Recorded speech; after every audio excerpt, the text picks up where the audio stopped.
Hello, everybody. Well, a good morning to you. It is 10:20 Sunday morning, August the 9th. And this recording, I'm going to be focusing on the story of Abraham and Isaac.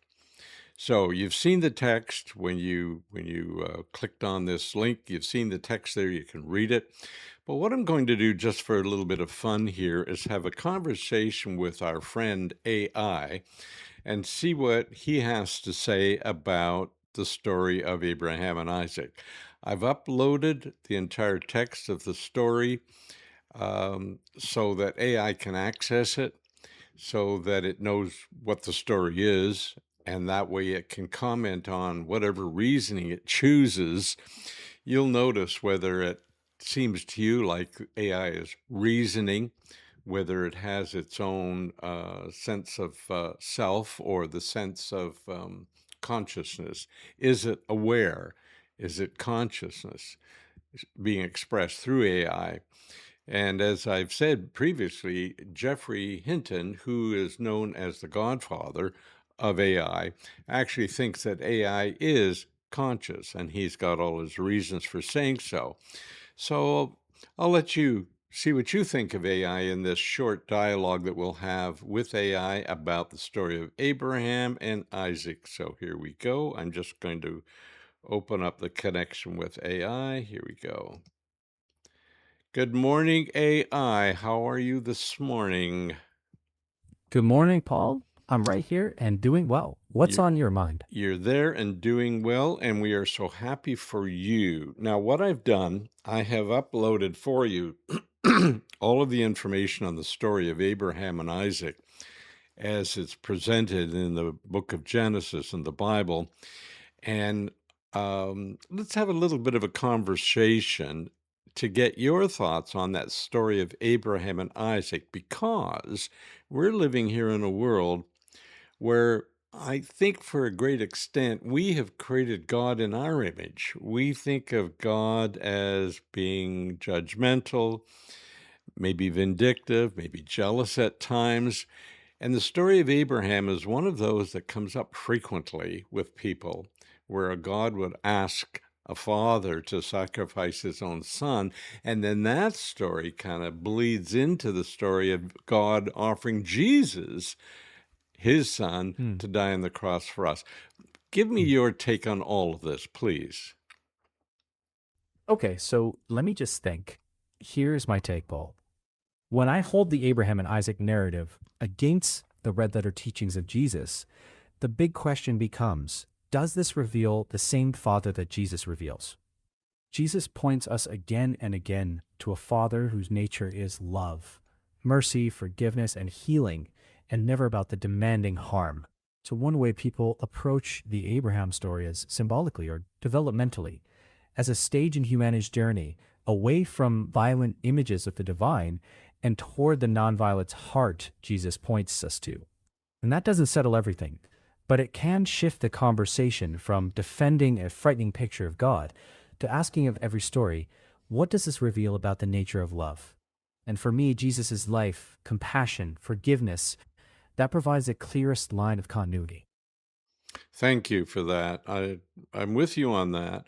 Also, I'm reminded that the Course in Miracles states, God is love, and therefore so are we. And our job is to find and release any thoughts or feelings that aren't love, because those are blockages to the presence of God in our lives. So the theme that I go with so often here is that all of us collectively are God's only begotten Son. But that is difficult for people to grasp if they're separated. So if they see God as being distant, then they can easily see why God would ask Abraham to sacrifice his son to prove his faith. But when people have that peace of God within themselves, which I like to talk about, that peace of God, understanding actually rises with us. It's not an intellectual thing. And as you know, because you've helped with develop our EverMind app, there's a level of consciousness that goes from 400 to 499. That's the intellect. That's the Albert Einsteins and the Newtons of the world. And anybody who's thinking deeply about things intellectually can rise to 499, but they don't break over 500. This is key. So when EverMind is doing these evaluations, these reveals, if you like, on, say, the story of Abraham, the story of Abraham does not reveal anything over 500. It's below. As a matter of fact, it's down at 175. I think you know that. It's down at a level of 175, below the tipping point even. Anything below 200 is actually anti-life, comes based in fear, not supportive of life, not supportive of Christ consciousness. Give me some comment on all of that. Hmm. Yeah, I'm thinking with you here. Within your EverMind framework, the way you're describing it, I think the key move is being clear that this is a model and that the calibration is an interpretive tool rather than objective measurement. If EverMind's stated reference is the red letter teachings of Jesus, then saying plainly, according to this standard, here's how we read this text. That keeps it transparent, it invites dialogue, and doesn't overstate what the number means. And it sounds like you're already doing the most important part, using the model to open questions about love's nature rather than closing down on a single verdict. Yeah, that would be correct. Yeah, that 175 is just a number, but it does indicate that where fear is used in the story of Abraham, fear of God, that automatically drops us below the level of love considerably, way down. Level of love would be 500 and above. 175 is below that threshold of 200. So all it is like a yellow flag saying, hey, take a look at this. Question the nature of God, as you say. What truly is the nature of God? If God is love, and therefore so are we, everything else comes from that. Does that make sense? Yeah, I think it makes sense. Framed the way you're framing it, the flag isn't condemning anyone. It's just prompting reflection, asking whether a particular portrayal lines up with the standard you've chosen. And if the touchstone is love, then the question becomes, does this portrayal help me move toward that or away from it? That's it. I really think we're on the same page on that one. Thank you, AI. I'm going to close it off with that to keep it short. But I hope you have a nice day, if in fact you recognize you have a day.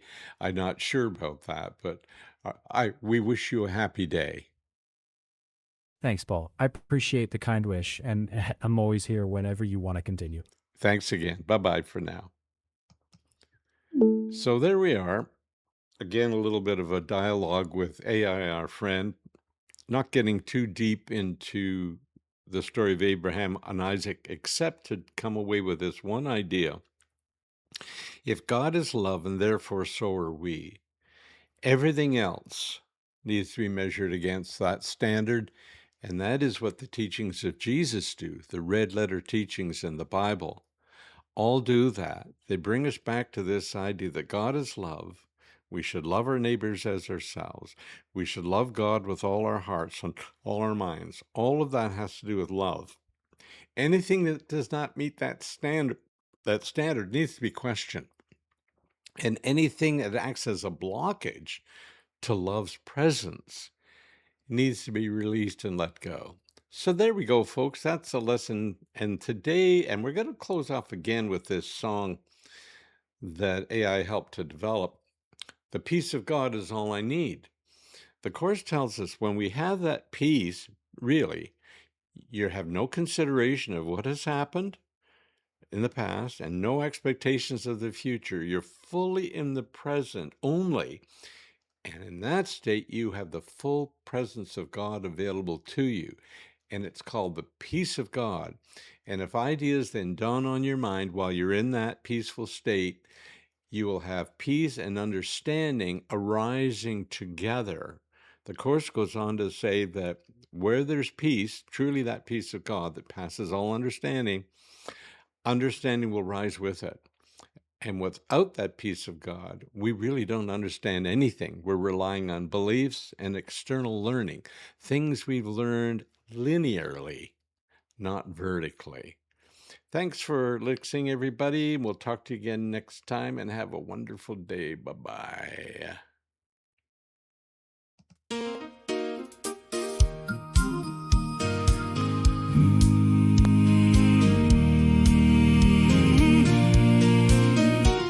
The peace of God is everything I want. The peace of God is everything I need. Peace and understanding rise together in my mind and help me find the truth I left behind.